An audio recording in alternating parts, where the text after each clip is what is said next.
আসসালামু আলাইকুম সবাইকে। এআই নিয়ে জেনজি কেমন সরকার চাইছি আরেকটি এপিসোডে আবারও আমন্ত্রণ জানাচ্ছি। আমরা আজকে খুব ইন্টারেস্টিং একটা টপিক নিয়ে কথা বলবো, যেটা নিয়ে সবারই বলতে গেলে নাগরিক হিসেবে দুর্ভোগ, অশান্তি সবকিছু আমরা পেয়েছি সোফা। আপনারা হয়তোবা ঠিকই ধরতে পেরেছেন, পাবলিক সার্ভিস। সো আমাদের যেই সরকার থেকে বিভিন্ন পর্যায়ে, সেটা গ্রামে হোক শহরে হোক, বিভিন্ন প্রতিষ্ঠান থেকে যেই পাবলিক সার্ভিসটা আমরা পাই, যেটা আশা করি, সেখানে এত ধরনের ভোগান্তি আমাদেরকে নিত্য সময়ই আমরা পাই। সেটাকে ঠিক করতে আসলে কী ধরনের সরকারি উদ্যোগ দরকার এবং প্রযুক্তির মাধ্যমে সেই উদ্যোগগুলো ঠিকঠাক করা যায় কিনা, সেটা নিয়ে আমরা আজকে কথা বলবো। বরাবরের মতোই আমাদের সাথে আছেন আমাদের অত্যন্ত শ্রদ্ধেয় প্রফেসর খন্দকার আব্দুল আল মামুন স্যার। সুস্বাগতম আমাদের এই অনুষ্ঠানে আবারও।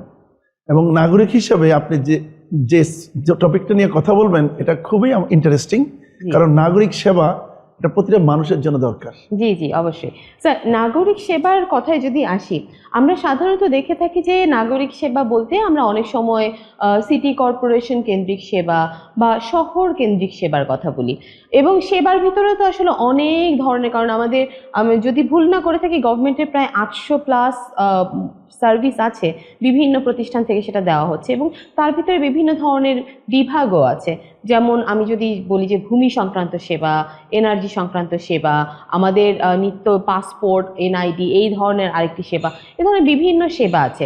গ্রামে বা শহরে আপনি কি কোনো ধরনের নাগরিক সেবার বৈষম্য দেখতে পেরেছেন আপনার সোফার, নাগরিক হিসেবে এবং একজন বিশেষজ্ঞ হিসেবে? আসলে বৈষম্যটা আসলে সব জায়গায়, মানে নাগরিক সেবাটা যদি আমি একটু আপনাকে বলি, জন্ম নেওয়া থেকে শুরু করে মৃত্যু পর্যন্ত আপনাকে নাগরিক সেবা নিতে হবে। জন্ম সনদ পাওয়া নিয়েই আমাদেরকে এত ধরনের ভোগান্তি হতে হয়। আমি যদি বলি যে আমি জন্মগ্রহণ করার পরে আমার বার্থ সার্টিফিকেট নিতে হবে, আমি মারা যাওয়ার পরে ডেথ সার্টিফিকেট নিতে হবে, তাহলে আপনি দেখেন জন্ম থেকে মৃত্যু দুইটা সেবার কথা বললাম। এর মাঝখানে অনেক ধরনের সেবা আছে, স্কুলে ভর্তি করা থেকে শুরু করে। এখন এই সেবাগুলো আমাদের স্কেটার্ড, আমাদের বিভিন্ন গভর্নমেন্ট অর্গানাইজেশন বিভিন্ন ধরনের সেবা দেয়, এবং এই সেবার যে বৈষম্যর কথাটা আপনি বলেছেন, সেই বৈষম্যটা আসলে শহর গ্রামের বৈষম্যের সাথে আরো যে জিনিসটা দরকার, আপনি কতটুকু শিক্ষিত এবং আপনি যতটুকু শিক্ষিত হবেন, যতটুকু একটু বুদ্ধিমান হবেন, তত বৈষম্য হয়তো আপনার জন্য একটু কম হবে। কিন্তু আমাদের দেশের সাধারণ মানুষই তো বেশি। সেই সাধারণ মানুষরা খুব কম মানুষই আছেন যারা সরাসরি কোনো নাগরিক সেবা নিতে পারেন, দালাল বা মিডলম্যান ছাড়া। এবং আমাদের দেশে এটা মানে একটা কালচারে পরিণত হয়েছে যে সরকারি সেবা মানেই হচ্ছে আমাকে একজন মিডলম্যান ধরতে হবে। আমি যদি আপনাকে ছোট্ট একটা এক্সাম্পল দেই, যে আমি কিছুদিন আগে আমার গাড়ির ফিটনেস করালাম, আমি কিন্তু ডিজিটাল মাধ্যমে অনলাইনে আমি সেবাটা নেওয়ার চেষ্টা করছি এবং মিডলম্যান ধরতে হয়নি। কিন্তু আপনি চিন্তা করেন তো কয়জন মানুষ এটা পারে। তার সাথে আরো যদি অ্যাড করি, আমাদের বাংলাদেশের রাস্তায় প্রচুর অ্যাক্সিডেন্ট হয়। এই যে আমাদের দেশে যে ধরেন ড্রাইভিং লাইসেন্স, এটা নিয়েও প্রচুর ফেক লাইসেন্স, মানে ওভারঅল আমাদের পাবলিক সার্ভিসটা ভেরি আনস্ট্রাকচার্ড, আনপ্রফেশনাল এবং আনঅর্গানাইজড, এবং সেই জন্য জনদুর্ভোগ আমার মনে আমাদের পিছনে লেগেই আছে। জি, এখন এই জনদুর্ভোগটা কাটানো তো আমরা তো জানি যে আসলে অনেক কিছু আমরা বলি সিস্টেম ওয়াইজ আমরা সংস্কার করব বা সংস্কার করা উচিত, কিন্তু সেখানে ইন্টেনশন বা উইলটাও তো আসলে অনেক বেশি। আপনি যেটা বললেন যে হয়তোবা আমাদের ইচ্ছাকৃতভাবেও হয়তোবা আমাদের পাবলিক সার্ভিসের অনেক জায়গায় সিস্টেমটা এত কঠোর করে রাখা হয়, এত কঠিন করে রাখা হয় বা জটিল করে রাখা হয় যে দালাল ধরা বা মিডলম্যান ধরা ছাড়া অন্যদের কোনো কাজ থাকে না। তো সেখানে হয়তোবা সরকার, আগামী যেই সরকারই আসুক না কেন, তাদের কাছে আমাদের একটা প্রত্যাশা থাকতে পারে যে সিস্টেমটা সহজ হবে, যাতে আমাদের দালালের উপর বা মিডলম্যানের উপর নির্ভর করতে না হয়। সিস্টেমটা সহজ করবার ক্ষেত্রে প্রযুক্তির ভূমিকা কি? আমি যদি আপনাকে খুব সিম্পল দুটো এক্সাম্পল বলি, প্রযুক্তি আমাদের সার্ভিস ডেলিভারিতে সিগনিফিক্যান্ট ট্রান্সফরমেশন করতে পারে, তার সিম্পল এক্সাম্পল যদি আপনাকে বলি, আপনি চিন্তা করেন আজকে থেকে 30 বছর আগে আপনি যদি সোনালী ব্যাংকে 5000 টাকা উঠাতে যাবেন, আপনাকে একটা লাইন ধরতে হবে, একটা ফিজিক্যাল চেক বই নিয়ে যেতে হবে, এবং আপনি ওইখানে লাইন ধরে 4 ঘন্টা লাইনে দাঁড়াই থেকে বা অপেক্ষা করে আপনি হয়তো 5000 টাকা উঠাবেন। এমনও সময় ছিল, বা আমরা শুনেছি বা আমি নিজে অভিজ্ঞতা করেছি, যেহেতু আমি ওই সময় ব্যাংকে যেতাম, আমাকে ওই ব্যাংকের যিনি অ্যাকাউন্টেন্ট ছিলেন, যিনি টাকাটা দিবেন, ওনাকে হয়তো একটা বকশিশ দিতে হইতো। আচ্ছা, আপনি দেখেন এই যে একটা কালচার ছিল যে ব্যাংকে টাকা ওঠানো অনেক ডিফিকাল্ট, অনেক সময়ের ব্যাপার। পুরো কালচারটা কখন চেঞ্জ হয়ে গেছে, আজকে থেকে 20 বছর আগে যখন আপনি এটিএম মেশিন আসলো, এখন আপনার বাংলাদেশের অলিতে গলিতে এটিএম বুথ আছে। আপনি এটিএম বুথে আপনার ব্যাংকের একটা এটিএম কার্ড আছে, আপনি কার্ডটা দিলেন, আপনি সার্ভিসটা পেয়ে গেলেন, ঠিক না? তার মানে কি আপনার 4-5 ঘন্টা ভোগান্তি আপনার 4 মিনিটে হয়ে গেল। ঠিক একইভাবে আপনি চিন্তা করেন, এখন মোবাইল ফাইন্যান্সিয়াল সার্ভিস আসার কারণে আপনার হাতে স্মার্টফোন আছে, ইভেন আপনার কাছে বাটন ফোন আছে, সেই ফোনের মাধ্যমে আপনি কিন্তু এক জায়গা থেকে আরেক জায়গায় টাকা পাঠাতে পারছেন, এবং ওটা 4 সেকেন্ডে হয়ে যাচ্ছে বা 5 সেকেন্ডে হয়ে যাচ্ছে, রাইট? তাহলে দেখেন, টেকনোলজি আপনাকে একটা কমপ্লেক্স সিস্টেম থেকে বের করে আপনাকে একটা ভেরি সিম্পল সিস্টেমে নিয়ে আসছে, এবং it create happiness for you.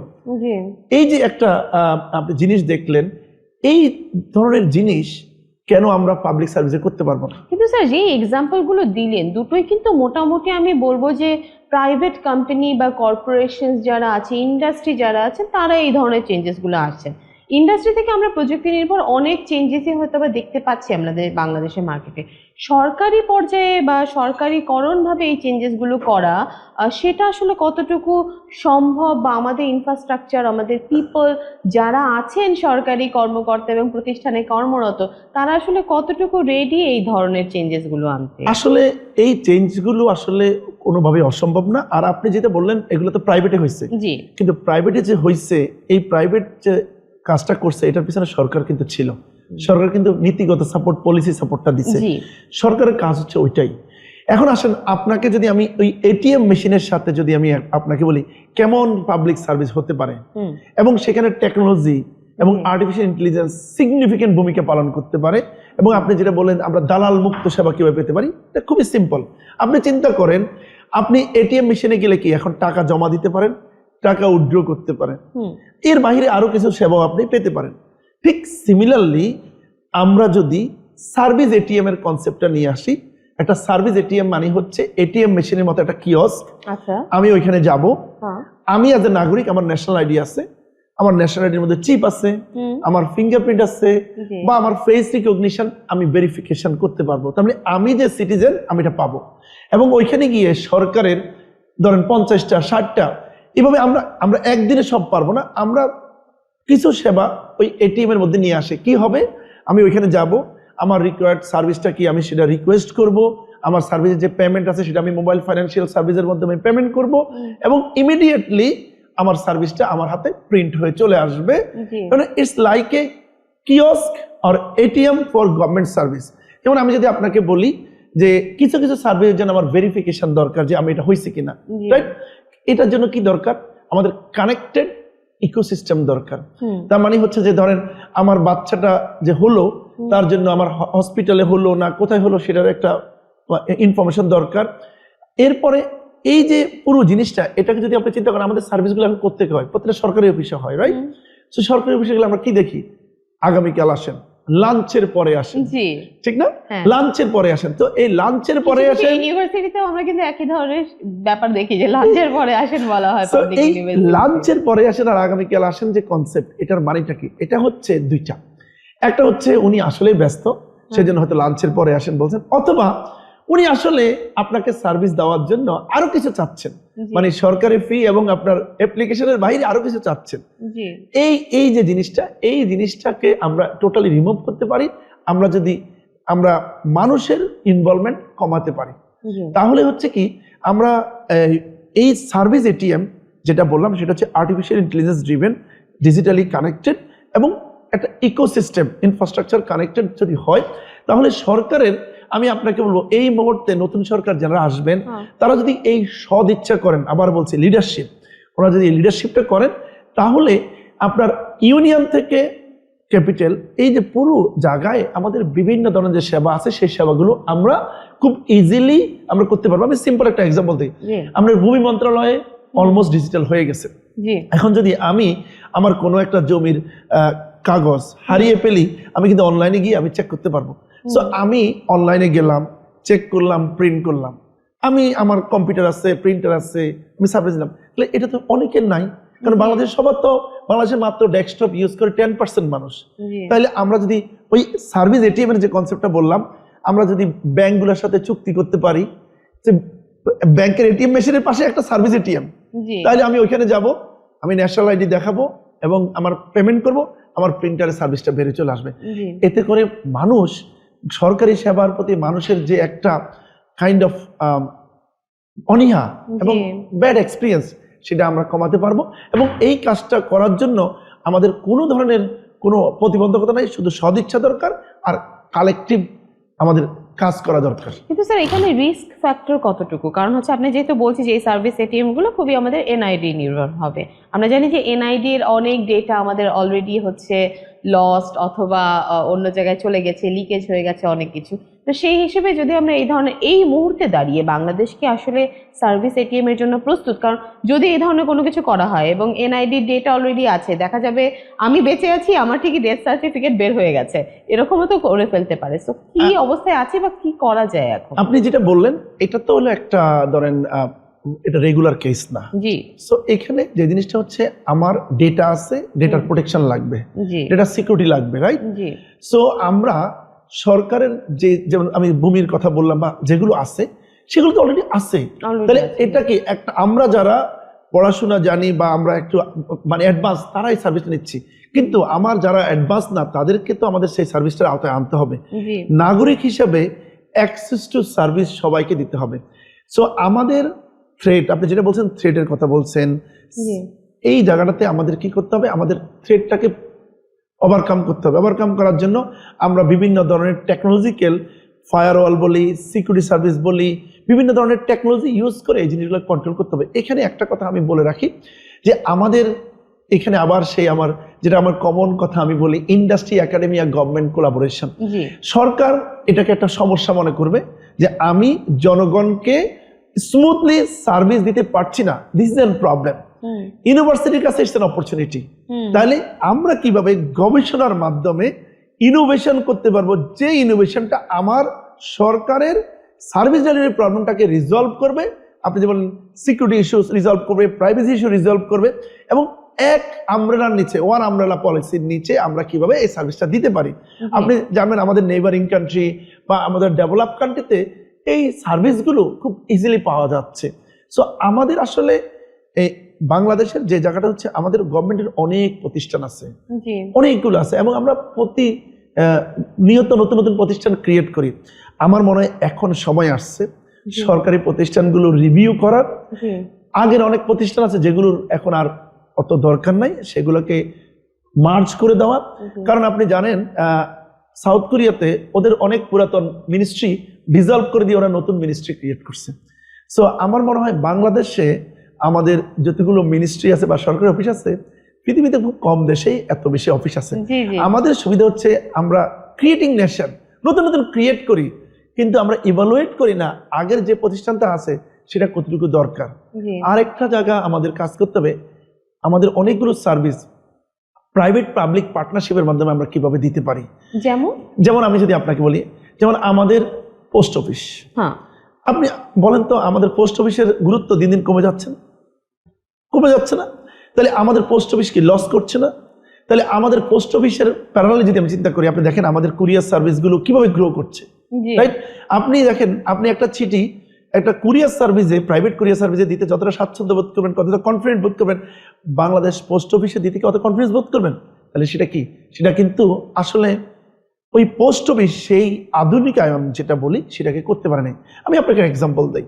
কারণ সারা পৃথিবীতে পোস্ট অফিসের গুরুত্ব কমে যাচ্ছে যখন ইমেল চলে আসলো, রাইট? আমি যখন কানাডায় ছিলাম, আমার ব্যাংক স্টেটমেন্ট, তাহলে ব্যাংক তো আমাকে সরাসরি ইমেলে পাঠিয়ে দিতে পারতো।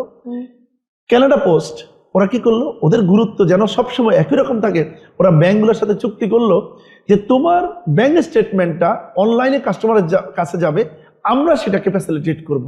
তাহলে দেখেন কানাডা পোস্ট আমার ব্যাংক স্টেটমেন্টগুলো আমার ইমেলে পাঠাতো। তাহলে দেখেন কানাডা পোস্টের যে গুরুত্ব এবং কানাডা পোস্টের রেভিনিউ অপরচুনিটি কিন্তু স্টিল বেড়ে গেল। সো আমাদের পোস্ট অফিসটাকে নতুন করে চিন্তা করা উচিত কিভাবে পাবলিক প্রাইভেট পার্টনারশিপের মাধ্যমে পোস্ট অফিসের প্রচুর রিসোর্স আছে, সেই রিসোর্সগুলোকে কিভাবে ইউটিলাইজ করে পোস্ট অফিসকে রিভাইভ করে একটা profitable ROI revenue driven organization আমরা কনভার্ট করতে পারি। আমি জাস্ট পোস্ট অফিসের এক্সাম্পল বললাম। আমাদের বাংলাদেশ সরকারের এরকম অনেকগুলো অফিস আছে, সেখানে করা যেতে পারে। আমি যে আপনাকে আরেকটা সার্ভিসের কথা বলি, আপনি জানেন বাংলাদেশ পুলিশ। জি জি, আমি সেটা আসলে আপনাকে প্রশ্ন করতাম আর কি। এইখানে তো দুর্ভোগ, অশান্তি, কমপ্লেইন, নালিশের শেষ নাই। একটা দেখা যায় যে কোনো একটা পার্টিকুলার জবে ঢুকতে গেলেও যদি পুলিশ ক্লিয়ারেন্স লাগে, সেটা নিয়ে মানুষের যেই পার্টিকুলার সমস্যা হয়, অন্যান্য জিডি করা বা অন্যান্য যে কোনো ধরনের সার্ভিসের বেলা তো মানে বলার কোনো অবকাশই থাকে না, মানুষ ভয়ই পায় থানার সামনে দিয়ে যেতে কোথাও, যে কি না কি হয়ে যায়। এইখানে আসলে কি করা সম্ভব বা কি করা এখন দরকার? আপনার এখানে দুইটা জিনিস, একটা হলো ইনফরমেশন, একটা হলো সার্ভিস। জি, আমাদের বাংলাদেশে সাধারণ জনগণের কাছে রাইট ইনফরমেশনটা নাই, সেই কারণে সে আরো বেশি সাফার করে। হ্যাঁ, কিন্তু আমরা কিন্তু এক্সেস টু ইনফরমেশন বলেও একটা প্রোগ্রাম আমরা অনেক দিন দেখেছি, যে অনেক বছর মানুষকে ইনফরমেশন দেওয়ার জন্য, তারপরেও মানুষের কাছে ইনফরমেশন নাই। তো এখন নতুন করে আবার কি করবে সরকার ইনফরমেশন? আপনি যেটা বলছেন তাদের টিওআর কি অ্যাক্সেস টু ইনফরমেশন দেওয়া কিনা সেটা আমি জানি না, বাট আমি যে কথাটা বলতে চাচ্ছি, এজ এ নাগরিক আমার দুইটা জিনিস দরকার, একটা হলো সার্ভিস, আর হলো সার্ভিসটা কিভাবে পাবো তার ইনফরমেশনটা দরকার। জি, সো আপনি পুলিশের সার্ভিসের কথা যদি আমরা আসি, আমি ধরেন একটা জিডি করব বা আমি একটা পুলিশের একটা খবর জানবো, বা আমাকে একজন কোনোভাবে মিসইউজ করছে, আমি সে সম্পর্কে আমার করণীয় কি, এই সচেতনতা বা এই এডুকেশনটা আমাদের সাধারণ মানুষের মধ্যে নাই। তাহলে আমাদের এখানে দুইটা জিনিস দরকার, একটা হলো আমাদের ইনফরমেশন দরকার। আপনি জানেন এই মুহূর্তে আমাদের কোনো ইনফরমেশন লাগলে আমরা কি করি, চ্যাট জিপিটিকে জিজ্ঞেস করি। আমার মনে হয় অনেকেই চ্যাট জিপিটিকে জিজ্ঞেস করে, আগে গুগলকে জিজ্ঞেস করতাম, এখন চ্যাট জিপিটি জিজ্ঞেস করি যে কি হয়। আমরা অনেক সময় বলেও ফেলি কিছু না জানলে এই গুগল করো। তাহলে এই গুগল কিন্তু global information provider, chat GPT যে গ্লোবাল ইনফরমেশন প্রোভাইডার। আমাদের দেশের এই ধরনের একটা জিপিটি মডেল দরকার, আমি যেটাকে বলতে পারি পাবলিক সার্ভিস জিপিটি, যেখানে হচ্ছে এখানে আমি ভয়েস অথবা টেক্সটে যে কোনো কোশ্চেন করলে সে আমাকে ইনফরমেশনটা দিবে যে এই সার্ভিসটা কোথা থেকে কিভাবে আমি পেতে পারি।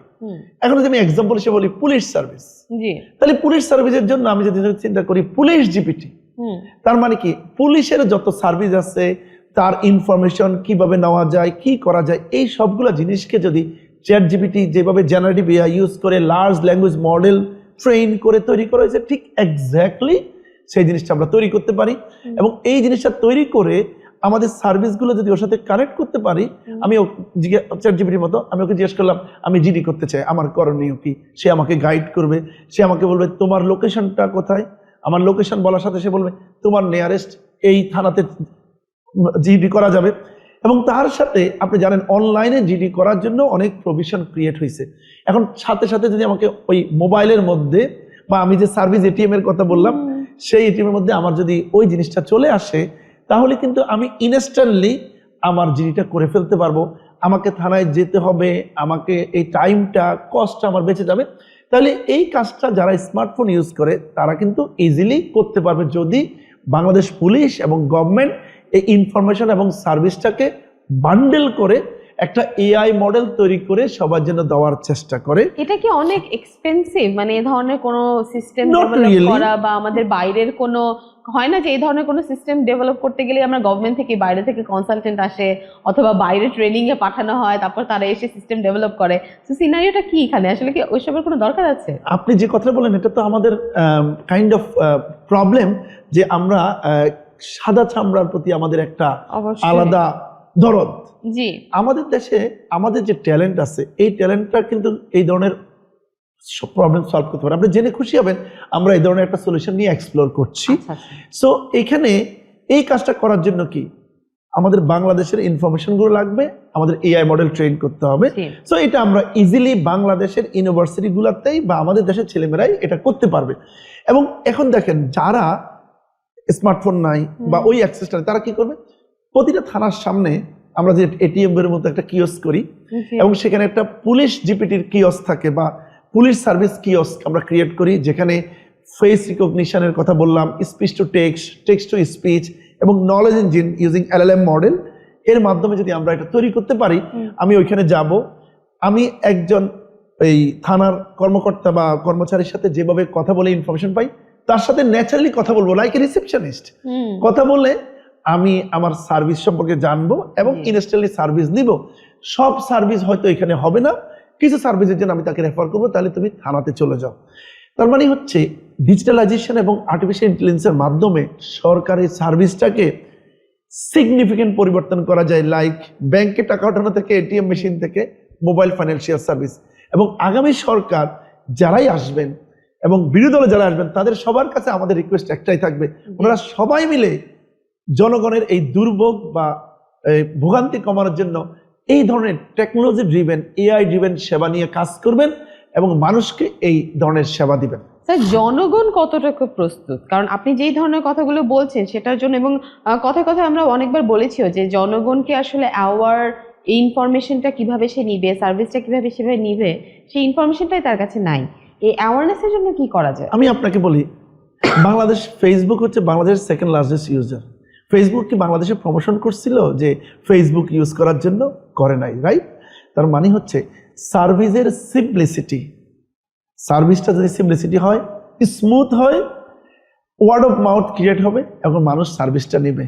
আপনি জানেন আমাদের দেশের সবচেয়ে সরকারি সার্ভিসগুলো যেটা সমস্যা, সার্ভার ডাউন থাকে। আর আপনি একটু আগে যেটা বলেন লাঞ্চের পরে আসো, আরেকটা কমন জিনিস আমরা অনলাইন সার্ভিসের ক্ষেত্রে পাই, সরকারি অফিসে গেলে সার্ভার ডাউন, সার্ভার কাজ করে না, রাইট? আবার আরেকটা জিনিস আমি খুবই ইদানিং এক্সপিরিয়েন্স করছি। আমি বিআরটিতে যখন আমার গাড়ির ফিটনেস করার জন্য চেষ্টা করলাম, তখন আমি সারাদিন কাজ টাজ করে হয়তো রাতে বসলাম, বিআরটি এর ওয়েবসাইট রাত 10টার পরে ডাউন। কারণ ওনাদের বলাই আছে সার্ভিস হচ্ছে সকাল 9টা থেকে রাত 10টা।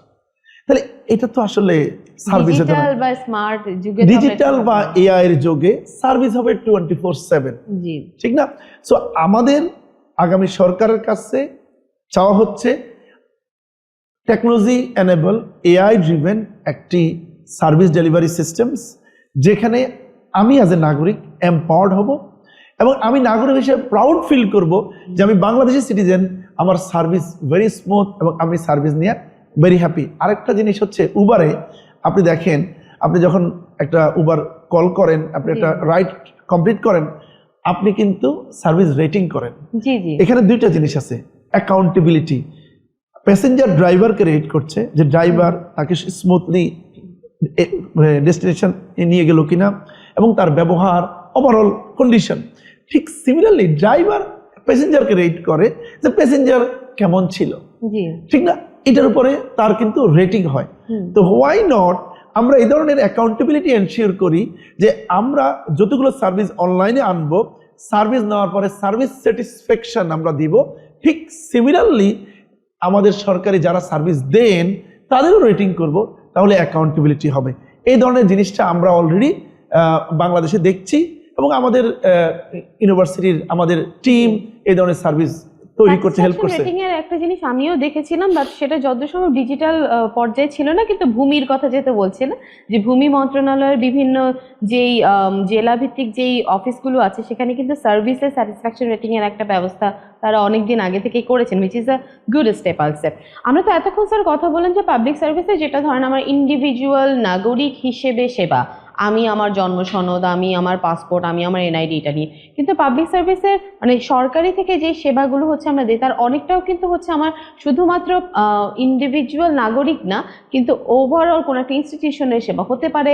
আমি একটা ব্যবসা প্রতিষ্ঠান খুলতে চাচ্ছি, ট্রেড লাইসেন্স করা, অথবা আমি হয়তো সরকারের সাথে কাজ করতে চাচ্ছি, সেই কাজ করতে গেলে আমার যে প্রকিউরমেন্টের, টেন্ডারিংয়ের যে একটা পার্টিকুলার ইস্যু, এই সব জায়গাতেও অনেক কিছু থাকে। আমি যেমন খুব রিসেন্টলি একটা ঘটনা যদি একটু শেয়ার করি স্যার, যে আমরা বিডার বিভিন্ন ধরনের কার্যক্রম শুনছি যে ইনভেস্টমেন্ট আনা বাংলাদেশে, সেখানেও আমরা দেখলাম যে ফরেন একজন ইনভেস্টর, তিনি এখানে এসে আসলে কি ধরনের সমস্যাগুলো তিনি ফেস করছে সেটা নিয়ে লিঙ্কডিনে বলতে গেলে জ্বালাময়ী একটা বক্তৃতা মতো দিলেন। তারপর আলহামদুলিল্লাহ যে বিডার সেটা নিয়ে সঠিক স্টেপসগুলো নিয়েছে, and that particular person was pacified. So সার্ভিসগুলো তো আসলে শুধুমাত্র ইন্ডিভিজুয়াল নাগরিকের জন্য তাই না, আমার ইনস্টিটিউশনের জন্য, এবং সত্যি বলতে আমাদের নাগরিক বাইরে আমাদের ফরেন যারা আছেন, যাদের সাথে আমরা কাজ করব, তাদের জন্য আসলে সার্ভিসকে আমাদের আসলে ঠিক করার দরকার আছে। এই জায়গাটায় আসলে কোন কোন জায়গায় ঘাটতি বা কি কি করা যায় আপনার এখন পর্যন্ত মনে হচ্ছে, যেখানে ইনস্টিটিউশনের প্রতি ইনস্টিটিউশনের সেবাটা সরকার ভালো দিতে পারবে? আপনি জানেন বাংলাদেশে ব্যবসা ওপেন করতে হলে 22টা লাইসেন্স নিতে হয় কোনো কোনো ব্যবসায়, এবং 22টা জায়গা থেকে নিতে হয়। আপনি চিন্তা করেন তো একজন ব্যবসায়ী হিসেবে আপনার জন্য দৌড়াদৌড়ি, আমি কি ব্যবসা করব না, ওভারঅল সবকিছু। তো আমি আপনাকে বলি, বাংলাদেশের একটা রেটিং আছে ইজ অফ ডুইং বিজনেস, জি, আমরা সেটাতে অনেক পিছনে আছি। তাহলে আমরা বলতেছি আমাদের ফরেন ইনভেস্টমেন্ট দরকার, বাট আমাদের is of doing business is very bad. তাহলে কেন ফরেন ইনভেস্টর আমার বাংলাদেশে এসে ইনভেস্ট করবে? তাহলে এটা হচ্ছে আমাদের সরকারের রেসপন্সিবিলিটি, ইজ অফ ডুইং বিজনেসটাকে ইমপ্রুভ করা। তাহলে আমাদের রেটিং ইমপ্রুভ হবে এবং ওভারঅল আমাদের ভাবমূর্তি উন্নত হবে। আমি গত বছর রুয়ান্ডাতে যাওয়ার অভিজ্ঞতা হয়েছিল। রুয়ান্ডাতে ওইখানে আমি একটা ওদের এআই সামিট, গ্লোবাল এআই সামিটে আফ্রিকা আমি গিয়েছিলাম। ওইখানে রুয়ান্ডা গভর্নমেন্ট, আপনি জেনে খুশি হবেন, আপনাকে আপনি একটা বিজনেস ওপেন করার জন্য আপনার সকল কিছু উইথিন 3 days আপনি কমপ্লিট করবেন এবং ওয়ান স্টপ সলিউশন। এবং এটা কিন্তু আমাদের বাংলাদেশের মতো নামে ওয়ান স্টপ সলিউশন না, রিয়েলি ওয়ান স্টপ সলিউশন। এবং আমি দেখলাম রুয়ান্ডাতে একজন ফরেন নাগরিক যদি যান, within 3 days he will get all the things online. তার মানে রুয়ান্ডার মতো একটা ডেভেলপিং কান্ট্রি যদি ডিজিটালি ইজ অফ ডুইং বিজনেসকে ইমপ্রুভ করতে পারে এবং সবকিছু রিয়েলি ওয়ান আমলার নিচে আনতে পারে। এবং রিসেন্টলি আমার এই ফ্রেন্ড, সে একটা কোম্পানি ওপেন করছে রুয়ান্ডাতে, just 1 day online, everything online, and কোনো টাকাও নেয় না তারা। আমি ধরে নিচ্ছি টাকা নিতে হবে, কারণ আমাদের তো এক্সপেন্স আছে, টাকা অবশ্যই নিবে, দরকার হলে টাকা যেটা নেওয়া দরকার তার চেয়ে একটু বেশিও নিবে, কারণ সার্ভিস ফাস্ট করার জন্য। বা আমাদের 2 ধরনের সার্ভিস থাকবে, একটা প্রিমিয়াম সার্ভিস, একটা রেগুলার সার্ভিস। কিন্তু দিন শেষে আমার ব্যবসায়ীদেরকে যদি আমরা এমপাওয়ার না করতে পারি, তাহলে ব্যবসার যে মোটিভেশন, যে এনার্জি, সেটা কিন্তু আমরা পাবো না। আপনি যখন ধরেন এনবিআর এবছর কিন্তু আপনার ট্যাক্স সাবমিশন কিন্তু অনলাইন, কিন্তু সেখানেও অনেক ধরনের চ্যালেঞ্জ আছে। আমাদের বাংলাদেশের সবচেয়ে বড় প্রবলেম হচ্ছে ইউজার ফ্রেন্ডলিনেস। আমাদের বাংলাদেশের সরকারি ওয়েবসাইটগুলোতে সামহাউ ইউজার ফ্রেন্ডলিনেস কখনো কনসিডার করা হয় না। আমরা যারা এআই বা হিউম্যান কম্পিউটার ইন্টারাকশনে কাজ করি, এখানে একটা কথা বলা হয় হিউম্যান কম্পিউটার ইন্টারফেস বা ইন্টারাকশন। এখানে মানুষ কিভাবে সার্ভিসটা দিলে সবচেয়ে বেশি হ্যাপি হবে সেই জায়গাটাতে ফোকাস করা উচিত। আমি মনে করি আগামীর গভর্নমেন্ট বা আমাদের অফিসিয়াল যারা আছেন, ওনারা কোনো সার্ভিস তৈরি করার সময় হিউম্যান কম্পিউটার ইন্টারফেসের যে কনসেপ্ট, সেটাকে ফোকাস করবেন। আমরা বলি হিউম্যান সেন্টার ডিজাইন, এই জিনিসগুলো কনসিডার করবেন এবং সত্যিকারের গবেষণা, ইন্ডাস্ট্রি, গভর্নমেন্ট এবং একাডেমিয়ার সাথে মিলে সাস্টেনেবল সার্ভিস তৈরি করবেন, যে সার্ভিস নেওয়ার পরে মানুষ, বাংলাদেশের মানুষ গর্বে করে বলবে আমার দেশের সার্ভিস অন্য দেশের চেয়ে ভালো। কারণ যারা বিদেশে যায় তারা তো ফিল করে যে আমাদের সার্ভিসের কি অবস্থা। আমি জাস্ট আপনাকে একটু এক্সাম্পল দিই। আমাদের ঢাকা এয়ারপোর্ট, ঢাকা এয়ারপোর্টে আমি জাস্ট এই গত 2 সপ্তাহ আগে সিঙ্গাপুর গিয়েছিলাম। তো সেখানে ঢাকা এয়ারপোর্টে আমার ইমিগ্রেশন পাস করতে লাগছিল minimum 15 minute. When I landed in Singapore, কিছুদিন আগে আমার লেগেছে 25 minute. when I landed in Singapore, আমি সিঙ্গাপুরে ইমিগ্রেশন ক্রস করতে লাগছে আমার 15 second. Everything automated, AI driven, digital. আমার পুরো ইমিগ্রেশনে মিনিমাম কাউন্টার আছে 20টা, মানুষ আছে 2 জন, শুধু সুপারভিশন করার জন্য কারো কোনো সমস্যা হচ্ছে কিনা অনলাইনে করতে। কিন্তু ইন্টারেস্টিংলি আমরা কিন্তু সেই ধরনের ডিভাইস কিনেছি ঢাকা এয়ারপোর্টে, কিন্তু এটা কোনো কাজ করে না। তার মানে কি, আমাদের টাকার অপচয় হচ্ছে কিন্তু সেটার ইউটিলাইজেশন হচ্ছে না। সো আমাদের নেক্সট গভর্নমেন্টকে এবং বিরোধী দলকে, 2 জনকেই জিনিসটা করতে হবে যে সরকারের প্রত্যেকটা টাকা খরচ হওয়ার পিছনে অ্যাকাউন্টেবিলিটি এনশিওর করতে হবে। যখন আমরা অ্যাকাউন্টেবিলিটি এনশিওর করব, তখন আমাদের corporate level service, industry level service এবং ইন্ডিভিজুয়াল সার্ভিসগুলো এফিশিয়েন্ট হবে। আর হচ্ছে আমাদের এই সার্ভিসগুলো যদি ভালো না হয়, আমাদের উদ্যোক্তারা সাফার করবে এবং ওভারঅল আমাদের ইকোনমি সাফার করবে। জি জি স্যার, সেখানে উদ্যোক্তার কথা আসলেন, যেহেতু আমরা অনুষ্ঠানের প্রায় শেষের দিকেই চলে এসেছি, উদ্যোক্তা নিয়ে বলবো যে আমাদের তো জেনজি অনেক ধরনের এন্টারপ্রেনারিয়াল আইডিয়া নিয়ে আসেন। আমরা বেশ অনেক বছর ধরে দেখছি যে সরকারি বিভিন্ন পর্যায়ে উদ্যোক্তাদেরকে ইনসেন্টিভাইজ করার জন্য অনেক কিছু করা হচ্ছে, কিন্তু এটা কি আপনি যথেষ্ট বলে মনে করেন, নাকি এখানে আসলে কোনো ধরনের ঘাটতি আছে, যে গভর্নমেন্ট থেকেও আসলে উদ্যোক্তাদের প্রণোদনা দেওয়া হচ্ছে কিন্তু সেটা আসলে সঠিকভাবে হয়তো বা তাদেরকে আমরা পথটা দেখাচ্ছি না? আপনি একটা রাইট জায়গায় ইয়ে করছেন যে আমাদের দেশে উদ্যোক্তাদের নিয়ে ছোট বড় যতগুলো ইনিশিয়েটিভ আছে, ম্যাক্সিমাম ইনিশিয়েটিভ মিসম্যানেজমেন্ট। আচ্ছা, আমাদের বাংলাদেশের সরকারি যতগুলো কাজ আছে তার মধ্যে অনেক ক্ষেত্রে মিসম্যানেজমেন্টের কারণে, লিডারশিপের কারণে আমাদের অনেক প্রবলেম হচ্ছে। সো আমি বলবো আগামী সরকার আমাদের এই ইউথদেরকে নিয়ে অনেক কাজ করবে, তাদের জন্য বিভিন্ন উদ্যোগ তৈরি করবে, তাদেরকে ট্রেনিং দেওয়া, এগুলো সবই করবে, কিন্তু প্রপার ওয়েতে এবং রাইট লিডারশিপের মাধ্যমে। আমাদের বাংলাদেশে যেটা হয়, প্রজেক্ট ডিজাইন করে একজন, ওনার কনসেপ্ট থেকে আসলো, তারপর প্রজেক্ট যখন পাস হয় ডাইরেক্টর হিসেবে আরেকজন আসেন, উনি কিছুই জানেন না এই ব্যাপারে। এরপরে আমার এক্সিকিউশনের সমস্যা। সো ওভারঅল আমাদের যে অবজেক্টিভ নিয়ে প্রজেক্টগুলো শুরু হয়, প্রজেক্ট যখন শেষ হয় তখন অবজেক্টিভ থেকে আমরা অনেক দূরে সরে যাই। এটা আসলে সরকারি কাজ, যেহেতু অনেক বড় কাজ, এটা খুবই ন্যাচারাল যে মিসম্যানেজমেন্ট হবে, বাট সেই মিসম্যানেজমেন্টটা এত বেশি আনএক্সপেক্টেড। তো আমার যেটা রিকোয়েস্ট থাকবে, আগামী সরকার শুধু প্রজেক্ট নেওয়ার জন্য প্রজেক্ট করবেন না। আমি একটা কথা বলি, যেটা হচ্ছে হেলথের ক্ষেত্রে, সেটা হচ্ছে হেলথে আমরা কি করি, আমরা প্রচুর বিল্ডিং বানাই, আমরা প্রচুর ইকুইপমেন্ট কিনি, আমরা প্রচুর জনবল নিয়োগ করি, কিন্তু একটা জিনিস মিস করি, সেটা সার্ভিস। জনগণ আসলে সার্ভিস চায়, জনগণ বিল্ডিং ইকুইপমেন্ট এগুলো পার্ট অফ দ্য গেম। আমরা যদি একটু ডিসেন্ট্রালাইজড হইতে পাবলিক প্রাইভেট পার্টনারশিপে চিন্তা করতে পারি যে সরকার প্রথম তার ফোকাস হলো সার্ভিস দেবে, সার্ভিস সে বিল্ডিং রেন্ট করেও দিতে পারে। নাম্বার 2, সে ইকুইপমেন্ট রেন্ট করেও কিন্তু সার্ভিস দিতে পারে। নাম্বার 3 হচ্ছে সে তাকে ফুল টাইম প্রফেশনাল এইচআর নিয়োগ না করেও কন্ট্রাকচুয়ালি সার্ভিস দিতে পারে। দেখেন, আপনি যখন রেন্ট মানে কন্ট্রাকচুয়াল, আপনার ইকুইপমেন্ট রেন্ট মানে কন্ট্রাকচুয়াল, আর হিউম্যান কন্ট্রাকচুয়াল যদি হয়, আপনি যখন দেখবেন সার্ভিস আপনি যেটা নিতে চাচ্ছেন এটা এক্সপেক্টেড হচ্ছে না, আপনি সাথে সাথে কন্ট্রাক্ট ক্যান্সেল করে দিবেন। তাহলে হচ্ছে কি, আপনি 3টা কাজ করতে 5 বছর চলে যাচ্ছে, সার্ভিস কিন্তু পাচ্ছে না। আর আপনি যদি এই মডেলিটিতে যান, তাহলে আপনি ইচ্ছা করলে 1 মাসের মধ্যে সার্ভিস শুরু করতে পারেন। তো আমাদের সরকারকে এই ধরনের প্রগ্রেসিভ থিঙ্কিং এ আসতে হবে।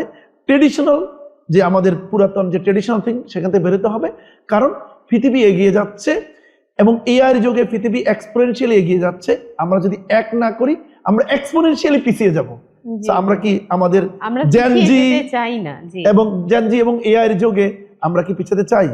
আমরা পৃথিবীর সাথে সমান তালে আগাতে চাই, কারণ আমি মনে করি আমাদের আছে স্ট্রেংথ, সেটা হচ্ছে আমাদের ইউথ এবং তাদের brain, and each youth have a billions of neuron. এটাকে ইউটিলাইজ করব এবং সমৃদ্ধ বাংলাদেশ করব ইনশাআল্লাহ। স্যার, আমাদের নতুন যে সরকার যেই আসবে কিনা, তার কাছে আমাদের প্রত্যাশা তাই যে সরকার থেকে আমরা যে ধরনের সেবাগুলো পাই, যেগুলো আশা করি সেগুলো যুগোপযোগী হবে, বাইরের যেই অন্যান্য দেশের সাথে তাল মিলিয়ে আমরা একইভাবে ফাস্ট এবং পরিপূর্ণ প্রপার সেবাটা হচ্ছে আমরা পাবো, সেটাই আশা করি হবে। এবং তার ভিতরে প্রযুক্তির জন্য যদি কোনো ধরনের ইনোভেশনের দরকার হয়, কোনো ধরনের আবিষ্কারের দরকার হয়, কোনো ধরনের রিসার্চের দরকার হয়, তার জন্য ইন্ডাস্ট্রির সাথে সাথে আমাদের একাডেমিয়া সবসময়ই সেখানে থাকবেন বলেই আমরা আশা করি। যাই হোক, কোথাও যাবেন না, আমাদের পরবর্তী এপিসোড নিয়ে আমরা আসছি শীঘ্রই। Thank you.